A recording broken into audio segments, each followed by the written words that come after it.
Welcome to my vlog. তো কেমন আছেন আপনারা সবাই? আর আমরাও কিন্তু ভালো থাকার চেষ্টা করছি, মানে ভালো খারাপ মিলেই তো জীবন জীবন তো আর একভাবে যাবে না। তো যাই হোক, ভ্লগটা একটু আগে, তো আমি এখন এটা পোস্ট করছি। তো এটা ছিল ঈদের পরে আমাদের দাওয়াত ছিল, মানে নেমন্তন্ন ছিল। আমার মানে মিলনের নানি বাড়ির দিক থেকে শামীম ভাই নেমন্তন্ন করেছিল। তো আমরা সেদিন ওখানেই খেতে যাচ্ছিলাম। তো যাওয়ার পথে এখানে এই যে আমরা চাঁচলে পৌঁছে গেছিলাম, আর বাবা বলছিলেন যে এত রোদ, যেহেতু এখন গরম প্রচুর পড়ছে, তো সবাই একসাথেই গেছিলাম। তো উপরে তিনতলার যে কাজগুলো হচ্ছিল, তো বললো যে সবাই যখন আছে তো চলো চলো একটু দেখে নিই। তো এই নিয়ে আমরা তিনতলায় উঠলাম খুব কষ্ট করে, মানে বাচ্চা নিয়ে উঠতে তো প্রচুর কষ্ট হয়। তো এখানে এসেই দেখছি যে পুরো জলে জল হয়ে গেছে, চারিদিকে একদম কাদা টাদা, যেহেতু কাজ টাজ করছে তো নোংরা তো হবেই, স্বাভাবিক। আর এখানে টাইলসের কাজ এখনও, মানে রান্নাঘরে এখনও টাইলস বসায়নি, বাথরুমে হয়েছে। তো এটাই আমরা সবাই দেখছিলাম যে কীরকম কাজগুলো করেছে, আর টাইলসগুলো যে আমরা চয়েস করেছিলাম সেটা ভালো লাগছে কিনা সেটাও একটু দেখছিলাম। তো এই বাথরুমটাতে লাগিয়ে দিয়েছে, আর এই ঘরগুলোতে কিন্তু আগে থেকেই মার্বেল পাতা আছে। তো এখানে টাইলস কোনো বসবে না এগুলোতে, তো শুধু বাথরুম আর রান্নাঘরেই বসবে। তো আমরা সব কিছু ঘুরে ঘুরে দেখছিলাম, মানে ভিডিওটাই নিচ্ছিলাম ঘুরে ঘুরে। আর সব জায়গাতে নোংরা হয়ে আছে, আর এখন পর্যন্ত কিন্তু রান্নাঘরের কোনো কাজই হাত দেয়নি। তো ওটাই বাবা গল্প করেছিলেন যে কতদিনে কমপ্লিট করে দেবেন, কারণ যত তাড়াতাড়ি সম্ভব তত তাড়াতাড়ি কিন্তু মানে হয়ে গেলেই ভালো। আর যা গরম পড়েছে তাতে এই গরমে ওনাদেরও কাজ করতে অসুবিধা হচ্ছে। তো এখানে শিহাবকে একা ছাড়তে ভয় লাগছিল, কারণ তিনতলার তো পড়ে গেলে ভয়টাই একটা বিশাল ব্যাপার, আরও খুব চঞ্চল। তোর পেছন পেছন একজন সবসময় থাকতে হচ্ছিল। তো আমি একটু টাইলসটা দেখতে ভেতরে ঢুকেছিলাম যে কীরকম লাগছে, চয়েসটা করেছি তো ভালো আছে কিনা আদেও। তো খুব ভালোই লাগছিল আমাকে দেখতে, মানে আমার দেখতে খুব ভালো লাগছিল পার্সোনালি। তারপর আমরা ডিসাইড করলাম যে দেখা টাকা তো হয়ে গেল, তো চলো এবার চলে যাই। তো একটু এখানে গল্প করছিলাম সবাই মিলে। তো বাইরে এতটা রোদ, বাইরে প্রচণ্ড রোদ ছিল, আর আমরা টেনশন করেছিলাম যে গাড়িতে গিয়ে কীরকমভাবে বসবো, কারণ গাড়ি তো পুরো গরম হয়ে গেছে রোদে। ওই যে গাড়ি রাখা আছে হাটের গেটের সামনে, পুরোটাই একদম রোদে তপ্ত হয়ে গেছে। তো আমরা এখানে বেশি সময় না নষ্ট করে ভাবলাম যে চলো তাড়াতাড়ি যাই, বেলা এখনও গড়িয়ে। তো সবাই গল্প, মানে হয় না সবাই একসাথে থাকলে কত কথা বেরায়। তো অনেকক্ষণ গল্প করার পর আমরা ভাবলাম যে চলো চলে যাই। তো এখানে আমি যেতে যেতে দেখছি শিহাব আসছে না, ওই জন্য শিহাবের হাতটা টানতে টানতে আমি নিয়ে যাচ্ছি। তো ও যেতে চাইছিল না, অ্যাকচুয়ালি ও খুবই দুষ্টুমি করে, খুবই দুষ্টুমি করে। আর কাদাটা তো মানে প্রচুর বদমাশি করছিল। তো এগুলো অন্যদিকের ফ্ল্যাট ছিল যেগুলো আমি মানে দেখতে এসেছিলাম, আর এগুলো রান্নাঘরের শেপগুলো একটু অন্যরকম, কারণ এই ফ্ল্যাটগুলো আগে থেকেই প্ল্যানিং করা ছিল, আর ওই ফ্ল্যাটগুলো প্ল্যানিং করা ছিল না বলে কিন্তু ডিজাইনে একটু তফাৎ হয়েছে।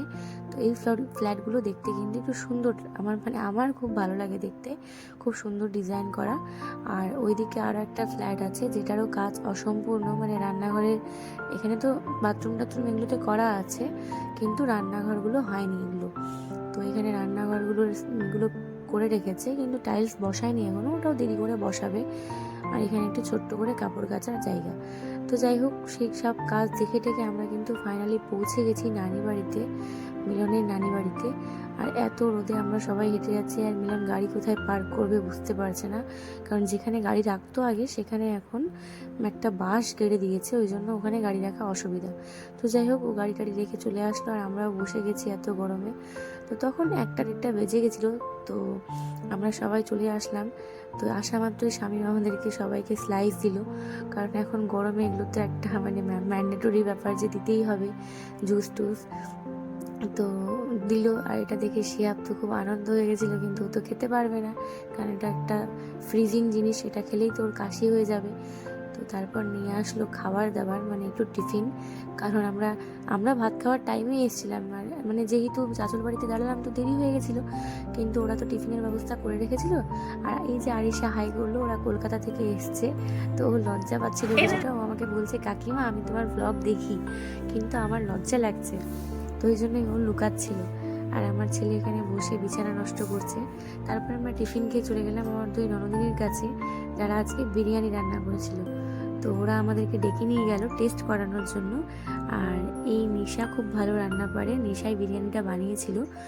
তো আমরা ঘরে গিয়ে ভাবলাম যে চলো একটু বিরিয়ানি টেস্ট করে নিই। তো এখানে আমার শাশুড়িমা বসে আছে বিরিয়ানি টেস্ট করবে বলে। আর এই যে প্লেট নিয়ে আসলো, তো ও কিন্তু ইউটিউব দেখে এটা ফার্স্ট টাইম বানিয়েছে। আর ও রান্না ভালোই করে, এর আগে কিছু কিছু জিনিস আমাকে টেস্ট করিয়েছিল, মানে রান্না কিন্তু ভালো করে। তো সবারই হাত তো আর সমান না, কেউ রান্নাতে একটু ভালো কেউ খারাপ, তো ও কিন্তু রান্নাতে ভালো।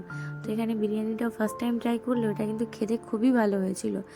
তো এইটা যে ভালো হয়েছিল, তো আমি ওকে বললাম যে ঠিক আছে আজকে আমরা এখান থেকে খেয়ে যাচ্ছি, পরের দিন কিন্তু তোমরা আমাদের এখানে আসো টাইম বের করে বিরিয়ানি রান্নার জন্য। তারপর আমরা বিরিয়ানি অল্প টল্প খেয়ে চলে আসলাম ভাত খেতে। আর এই যে আমি খেতে বসে গেছি, মিলনও খাচ্ছে।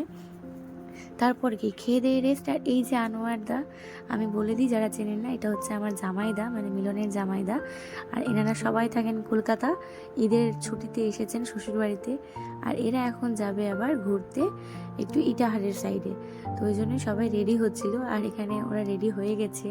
আর এখানে ভাবি আমাকে দেখে লুকোচ্ছিল, কারণ ভাবি এখন নতুন নতুন হিজাব পরতে শুরু করেছে। আর ভাবি বলছে ব্লগে আমাকে নিস না। তো ভাবির জানি না কেন লজ্জা পাচ্ছিল। আর আনোয়ারদা আমাকে এত রোদে বাইরে থেকে স্প্রাইট কিনে এনে খাওয়ালো, এটা 7 আপ ছিল। তো যাই হোক, উনি এত কষ্ট করে বাইরে গেছিলেন দোকানে 7 আপ কিনতে, কারণ আমরা ওনার কাছে ট্রিট চেয়েছিলাম যে আপনি তো আসেন না, আর উনি ইদানিং একটু দাদু হয়ে গেছেন। তো ওই জন্যই আমরা বললাম যে যাই হোক আপনাকে একটু ছোটো বড়ো ট্রিট তো দিতেই হবে। তো এত কষ্ট করে উনি নিয়ে আসলেন। আর এই যে খেয়ে এক্সপ্রেশনটা পুরোটাই কিন্তু ফেক, কারণ এতটাও ঠান্ডা ছিল না। কিন্তু আনোয়ারদা প্রচণ্ড জলি একটা মানুষ, মানে আপনারা যারা চেনেন তারা তো চেনেন, কিন্তু যারা চেনেন না তারা জানেন না। উনি প্রচণ্ড জলি মানুষ, মানে প্রথমবারে ওনার সাথে কথা বলে আপনার মন বসে যাবে এরকম একটা মানুষ। আর ওনারা খুবই কম দিনের ছুটিতে এখানে আসেন, মানে প্রায় এখন আসেনই না, ছেলে টেলে বড় হয়ে গেছে, পড়াশোনা করছে, সেই ফাঁকে তো আর আসা হয় না।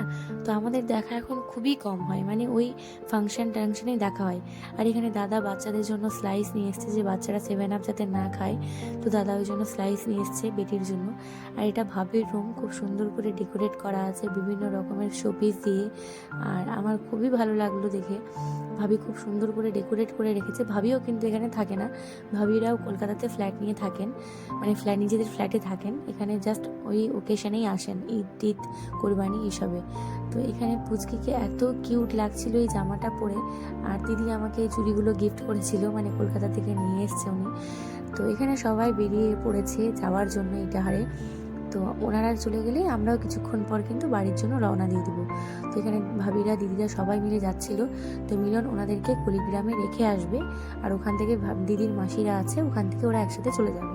তো এখানে বাচ্চাগুলো কি সুন্দর হাত ধরে হাঁটাহাঁটি করছে, আর মিলনও কিন্তু গাড়ি নিয়ে চলে এসছে।